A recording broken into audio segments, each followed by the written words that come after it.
Okay, let us share screen.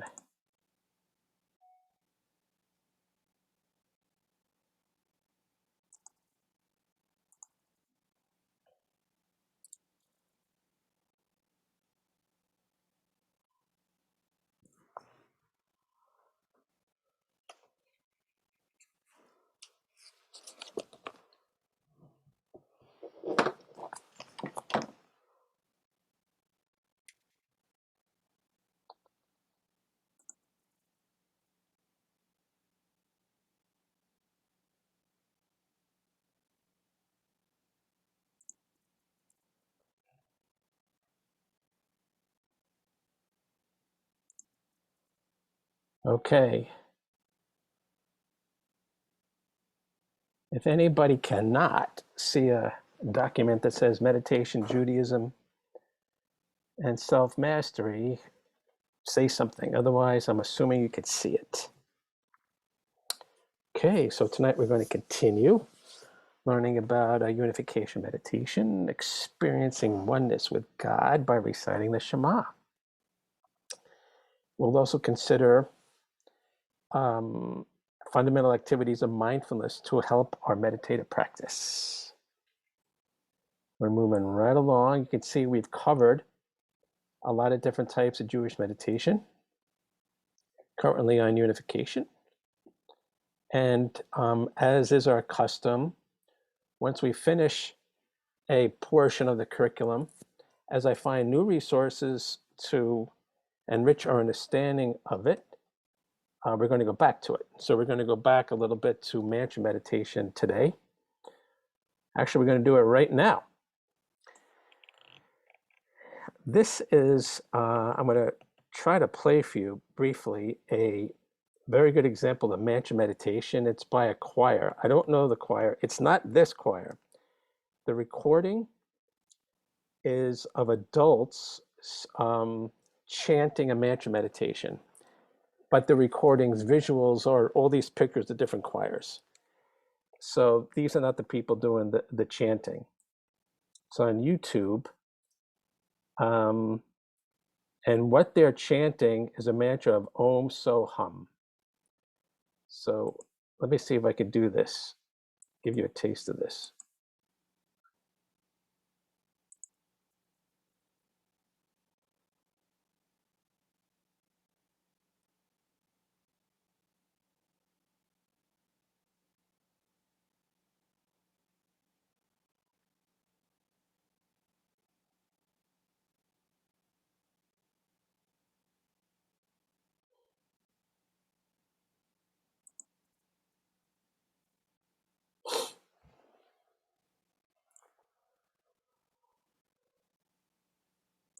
Okay, the video couldn't be played. Let me see if I can go to YouTube.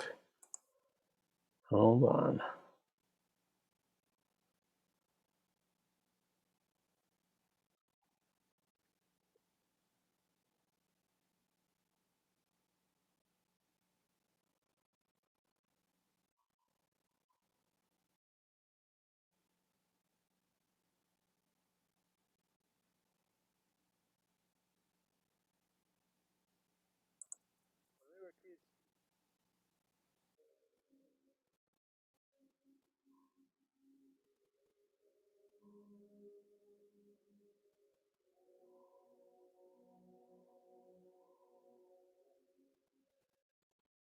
If you cannot hear this, give me some sign.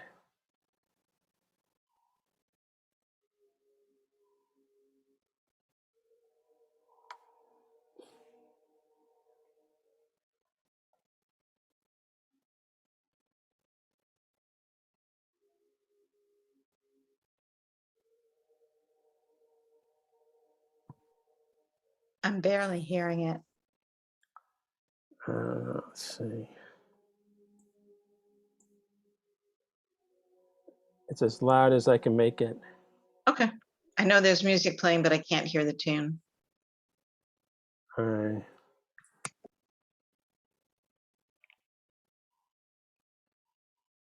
All right, so I'll tell you what.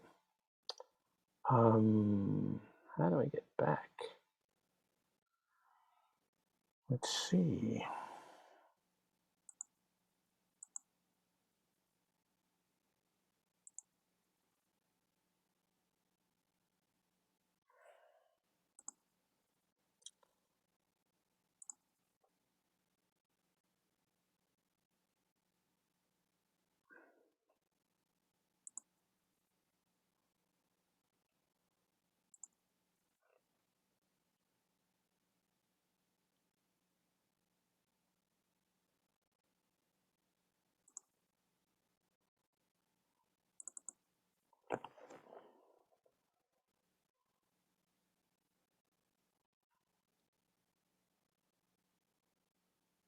Just hold on a second. I'm going to get back to our table of contents.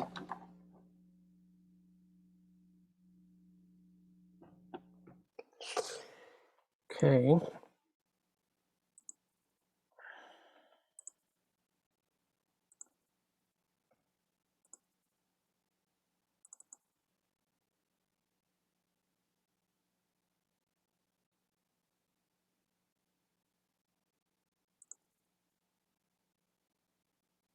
So I'm going to reshare it. So hold on.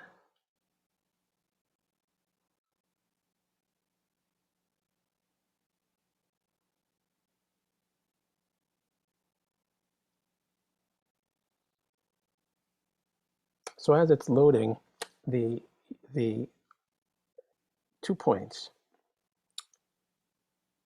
There's 9 hours of that chanting on this recording, which is pretty interesting.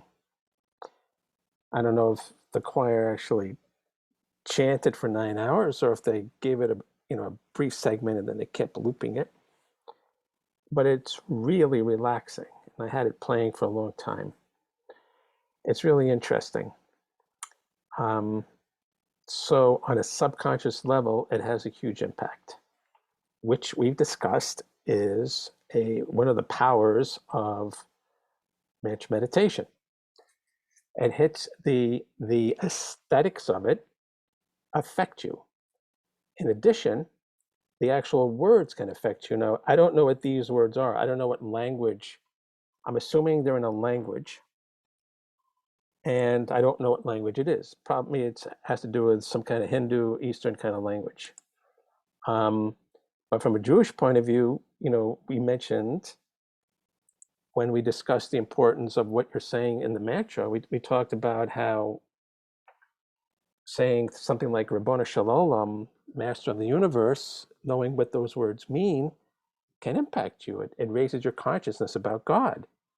So in this case, the words, I don't know the words, but I'm just going by the pure effect of the sound. It really affects your nervous system. So as you saw, the URL to that YouTube link is on the notes for today's class, and the notes are posted by midday on Monday. So if you want to listen to it, just go to the website and click on the link and listen to your heart's content. So the notes are still loading. So hold on a second here. See what I got.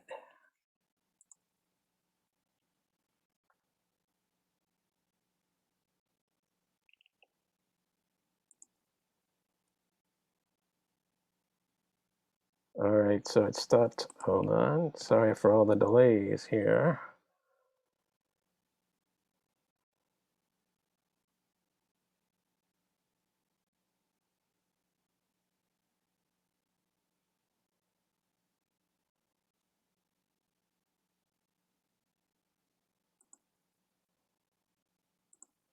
Let's see if this works.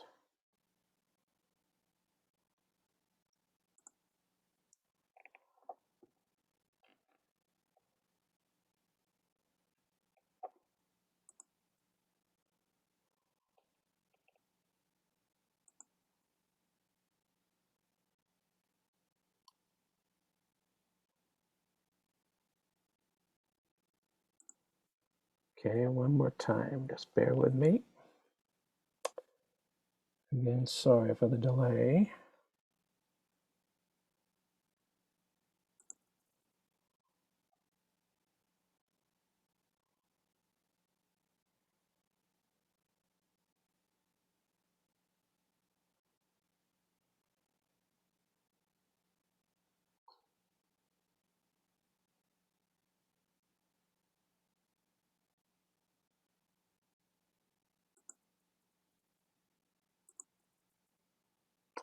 Oh, found it. Okay. Now let's try it one more time, boys and girls.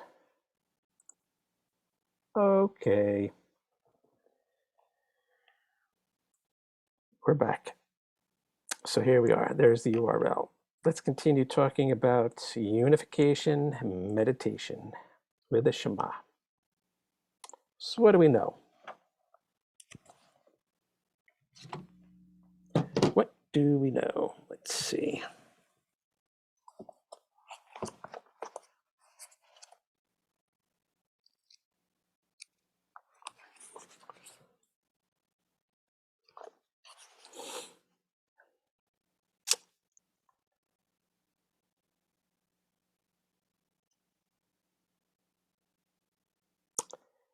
We mentioned last week that it is precisely, well, first of all, we mentioned that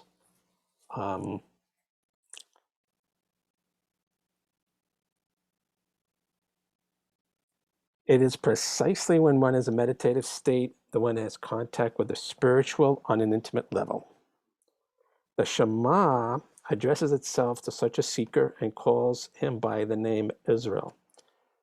Shema Yisrael is, when the Jew says that, it's addressing him or her as being B'nai Israel, being a child of Jacob. The Shema is addressing the Israel in each one of us.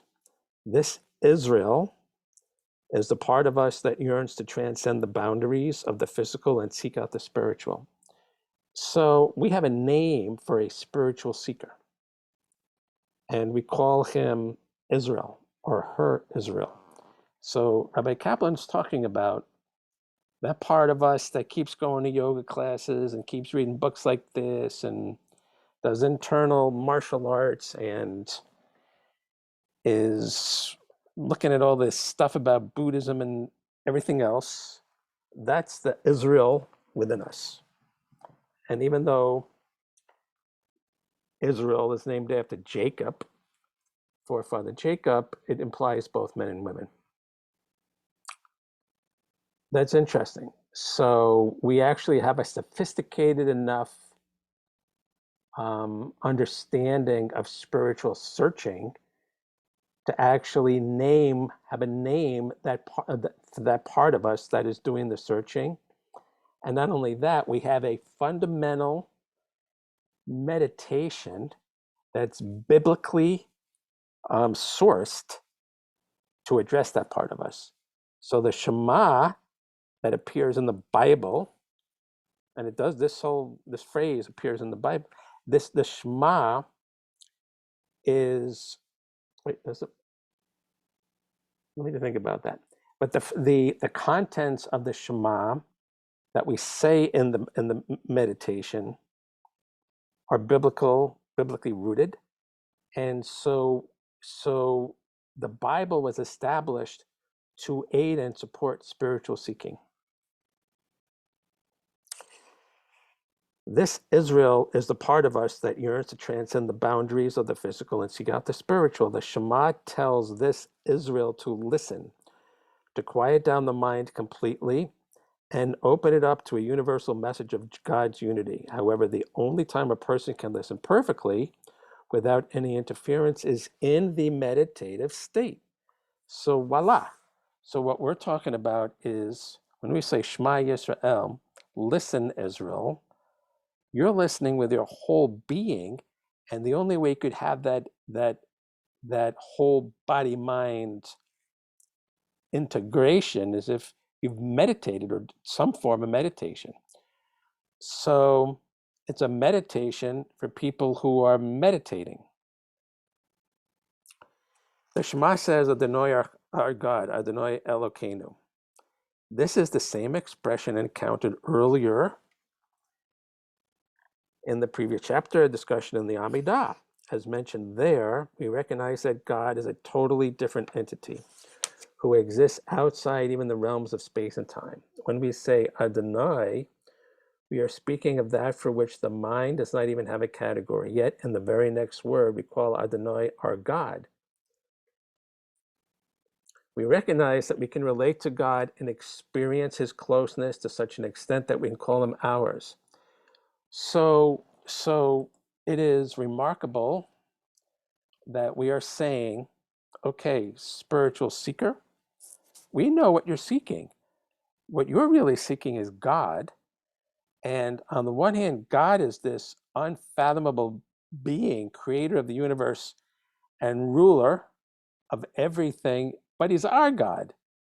So we have this huge, totally out there, can't even understand him, but at the same time, possessive quality about him. That's remarkable. But what's important is that the Shema is telling us you need to understand with all your heart, all your mind, and all your being that you're trying to connect with God, and the only way you can connect to a being that we considered unified in a unified universe is if you're unified, meaning that you have all your resources focused on doing this meditation. And the only way you can do that is by being in a meditative state. You have to be in a meditative state to meditate. So it's kind of like the way Bhante treats mindfulness. You have to be mindful to become mindful, type of thing. So it's really sophisticated and advanced, this Shema, from the point of view of spiritual development. This is a very remarkable concept. We can think about the infinite and still call it ours. The fact that God allows us to call him our God is the greatest possible gift. So God is giving himself to us.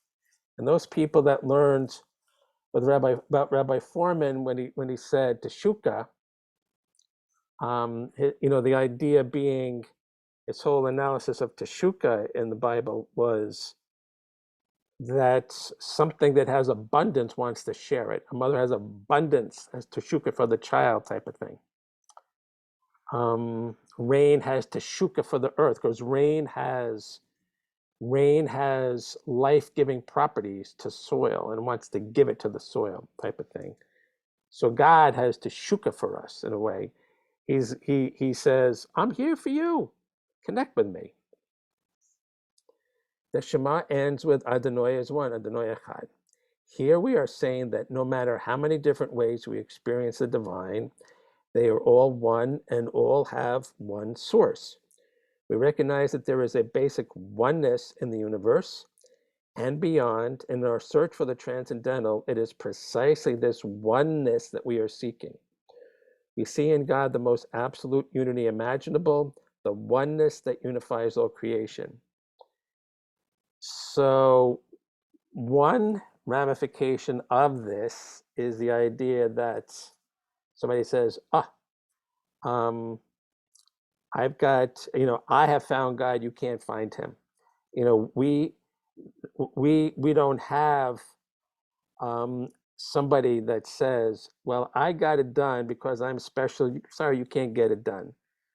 And that's reinforced by the idea that our prophecy, our revelation about God was given to 3 million people. The entire Jewish nation experienced the revelation. We are people who say, no, it didn't take some enlightened soul to go off in a cave or on top of a mountain to just become enlightened, and then we got to take his word for it. We were there, and we had this amazing transformative experience. So we all have a route to the same place. The more we realize this, the more we begin to see that on an ultimate level, there is no plurality. If there is no plurality, then we are also one with God. When saying the word one echad and the Shema, we can realize this in a deep sense. All right, so he's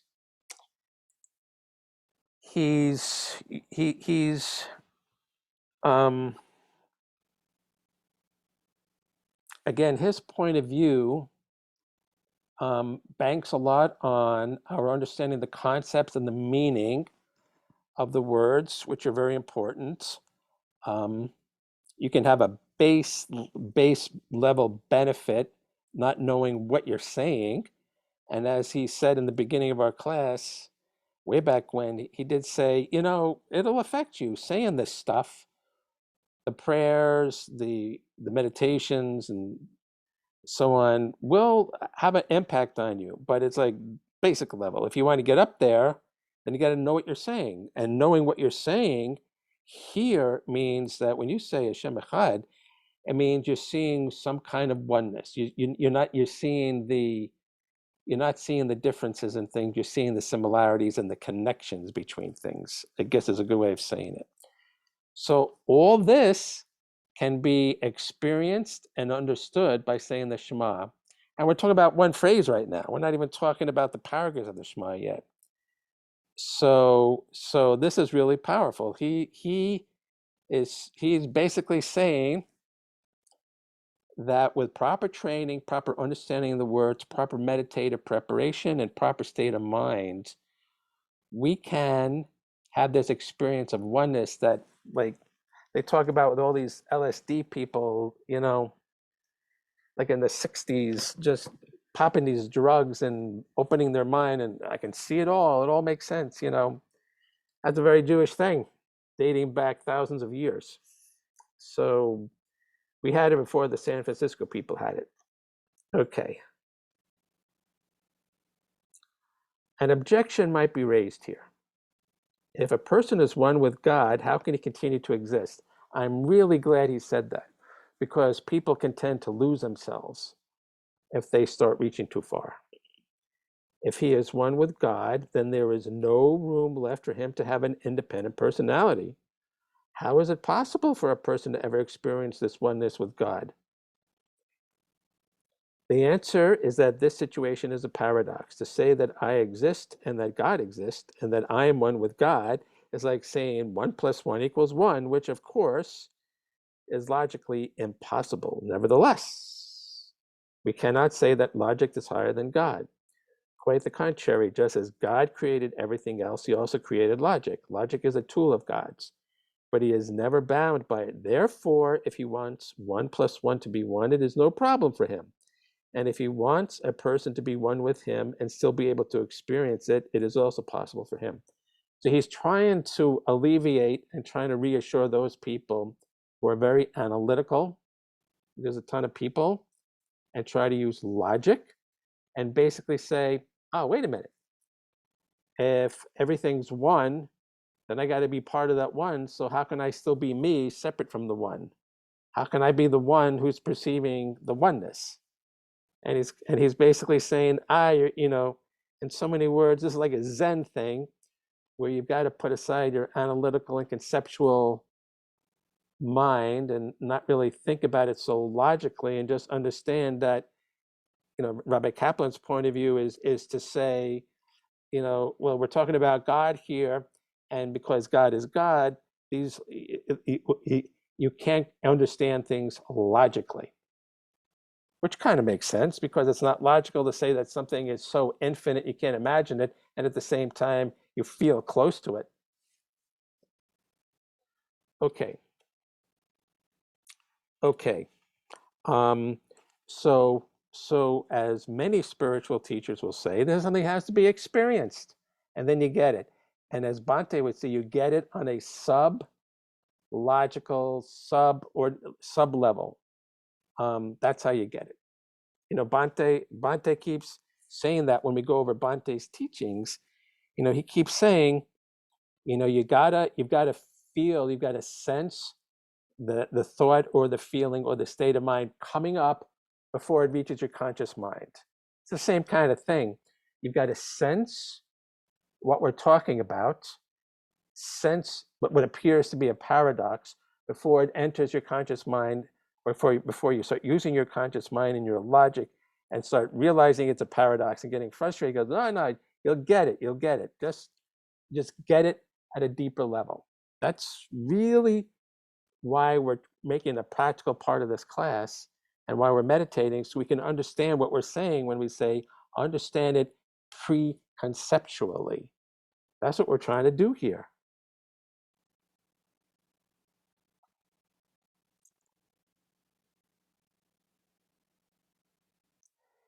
And he goes on, this principle allows us to understand all theological paradoxes to a large degree, and creating the world, God bound himself by logic. Since he created man in his image, man uses the same logic that went into creation and can therefore understand God's creation. However, when it suits God's purpose in creation to transcend logic, he can also do so. And this is what we perceive as paradox. Indeed, the concept of divine will itself is a paradox. If God is the creator of all things, then he must also be the creator of the very concept of will. But how could God create will without this in itself being an act of will? In a sense, the creation of will is by its very nature paradoxical, like trying to pull yourself up by your own bootstraps. Okay, so one thing I get out of this is that on the one, the God has created a logical universe. I mean, that's why science works. That's why math works. That's why we can build things. That's why we can send people to the moon. I mean, there's a structure that makes sense that can be analyzed and cataloged and understood analytically, and that's how we make stuff and function. And so his point is that, yeah, but this whole thing, this whole system, logical system, is supported by an irrational being who has his own agenda, who himself, you can't say too much about him, but at the very least you can say he's not governed by logic because he invented logic. So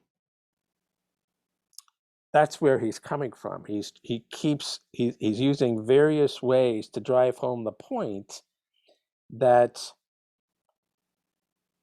in our relationship with God and what we try to gain from these meditations, and specifically this meditation of saying the Shema, is won't make logical sense. It's to be experienced and understood that way, because that's how God kind of created the creation. So I'm sure people are confused, and that's fine. We're gonna continue going over this.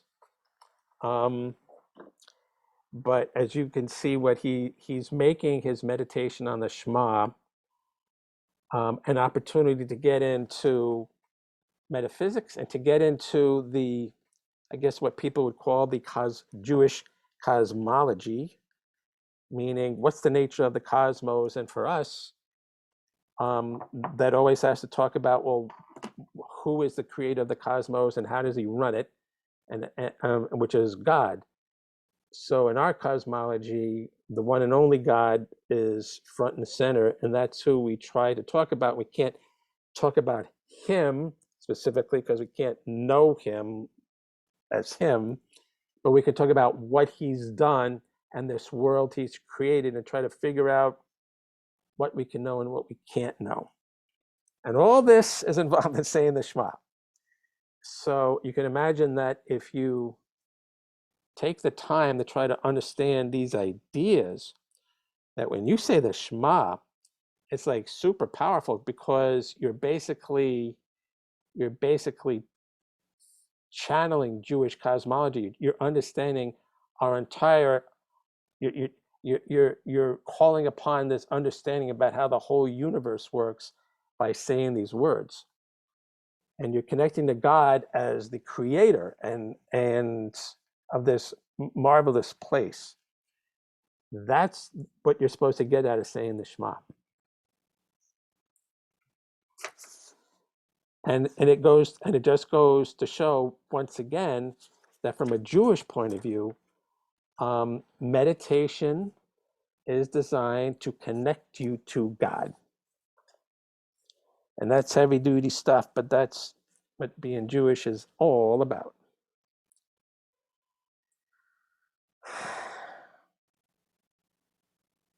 All right. So we're here. We're going to pick up on love next week. See if we can finish this, but we'll see. All right. What does Bhante have to say that could help us understand this stuff?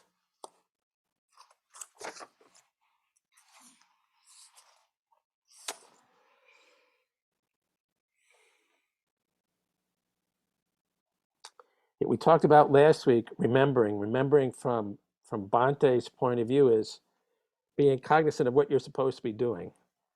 We talked about Gurdjieff, and when somebody was in his community, he'd stop and say, "Hey, what are you doing? How do you view what you're doing?" And mindfulness reminds people of what they're supposed to be doing. And there's different levels to this remembering. There's a huge level of I'm helping the community or I'm fulfilling my mission as a human being. But I can tell you there's also like a really small level. Like, for example, let's suppose you go and you're sitting on your couch and you say, I want to see if it's raining outside. And you go to the window, but you got distracted because you left the milk out. So you took a detour, you put the milk away in the refrigerator, and then you're standing at the window like, what am I doing here? Mindfulness reminds you that, what you're doing there is looking to see if it's raining out. That's kind of like an example of what he's talking about. So that's what he calls remembering. Now, we have remembering at a giant scale all the time. How many times do we say that? How many times do we call the Exodus from Egypt? We call it every day. It's part of Shabbat. It's part of Kiddush. We remember the Exodus from Egypt. We are always reminding ourselves that we are the people that God liberated from slavery, from the tyrant Pharaoh in Egypt 3,500 plus years ago. So we're heavy into remembering and who we are as a people. And the whole Seder, the Pesach Seder, is all about that whole story and reenacting that whole event. So we're heavily into remembering. And it's very important to us to remind ourselves of who we are, and that we were the people that God liberated from tyranny and said, you guys got to show the world tyranny is really bad. So we have to keep reminding ourselves of this. That's the remembering that Bhante is talking about. However, he says, but we are all human and we all err. Most of us err repeatedly. Despite honest effort, meditators let their mindfulness slip now and then and find themselves stuck in some regrettable but normal human failure.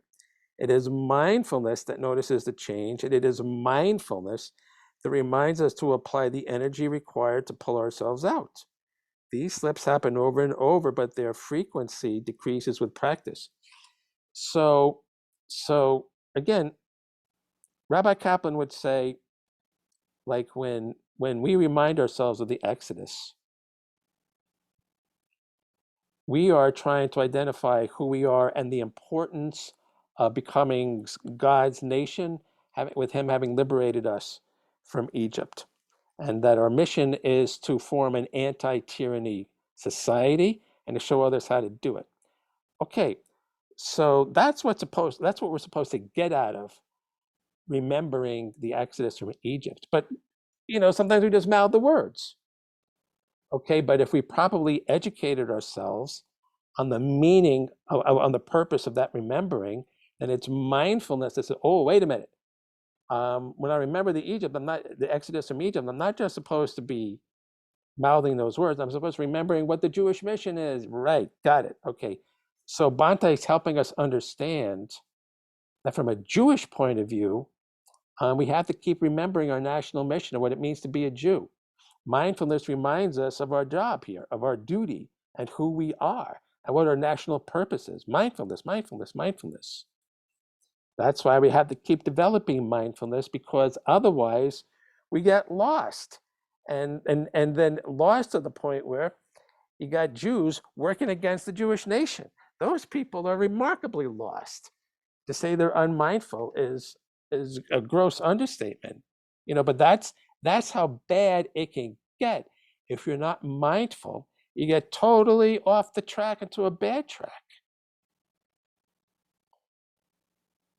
But what's interesting is that these people, let's talk about these people that are working against the Israel and Jews, these people still have the ability to be mindful.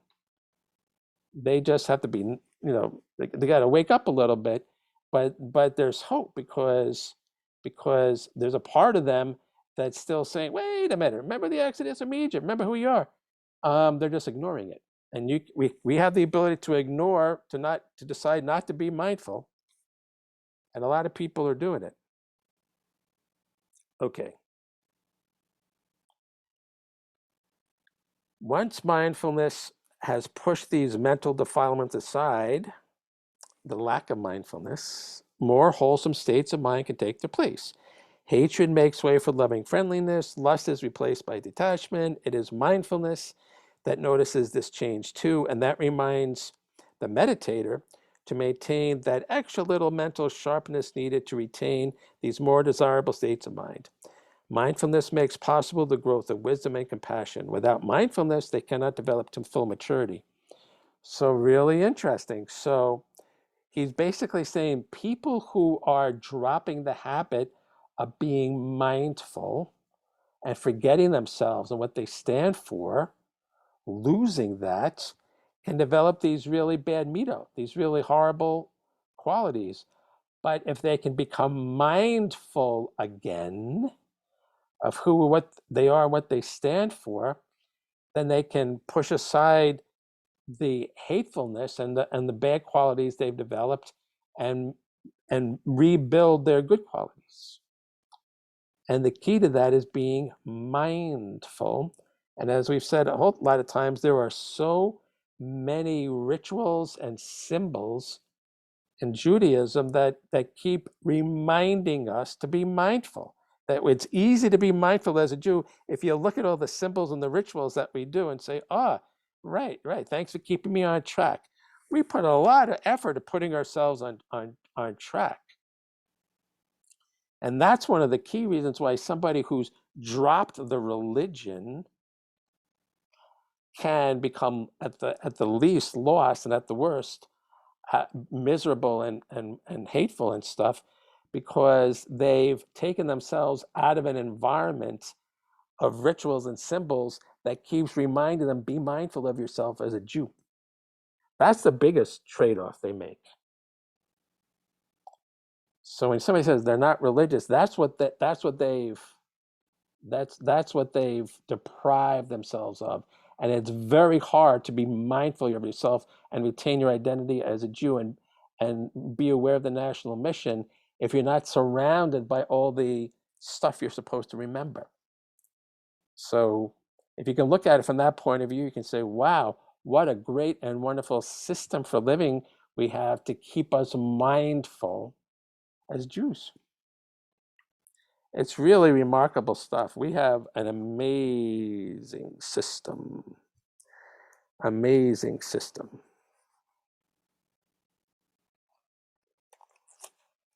And that's why I give people like Rabbi Kaplan so much credit, because he's like saying he appreciated this, and he's like, oh man, with this whole worldview of mindfulness and the benefits of meditation, like who knows about this? We lost this stuff, and that's why you have so many lost people walking around, because they don't understand the benefits of the system from a spiritual point of view. And he goes, what a shame. No wonder we're in a mess. So I give him a lot of credit for trying to get us back on track. Okay. Let us continue. Margaret?